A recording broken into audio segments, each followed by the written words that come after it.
છો કે આગળ વધશે ગુજરાત, ભણશે ગુજરાત, પણ આમાં કયા રસ્તે તમે આગળ વધશે ગુજરાત એ તમે કહો. અહીંયા તો હલાય એવું જ નથી. અને તમે બધા એમ કહો છો કે આ શિક્ષકમાં આગળ વધશે બાળકો. કેવી રીતે આગળ વધે? આ બધે અહીંયા હાલવા ચાલવાનું, વાલીઓને અહીંયાથી જવાનું હોય કામે, એ કેવી રીતે અહીંયા જઈ શકે? અને તમે એમ કહો ગુજરાત આગળ વધે, ગુજરાત આગળ વધે, જ્યાં જો ને લખેલું હોય ગુજરાત આગળ. કેવી રીતે ગુજરાત આગળ વધે? ચાલીને તો આવવું જોઈએ ને. વાહન તો ચાલો માને કે નથી ચાલતું, પણ હાલવાનું તો હોવું જોઈએ ને. હાલાતું પણ નથી. રસ્તાની કંઈક સુવિધા કરાવો તમે લોકો.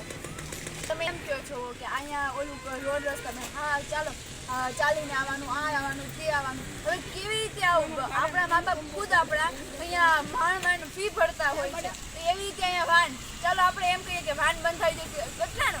1 મહિનો, 2 મહિનો. હવે તમે આખું વરસ કાઢી નાખો છો, એમ થોડું ચાલે પછી કાંઈ. મારા મા બાપ તો ફી ભરતા હોય અમારી, અને આ વાહન તમારે બંધ થવાની કહો છો.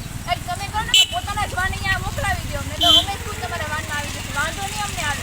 અમે શરમ પણ નહીં આવે કે તમારા વાહનમાં અમે આવું. પણ આજનો વિચાર કરો, બાળકો, નાના બાળકોને શું છે? અમે મોટા એકલા જઈ શકીએ છીએ, નાના બાળકો થોડા એકલા જવાના છે.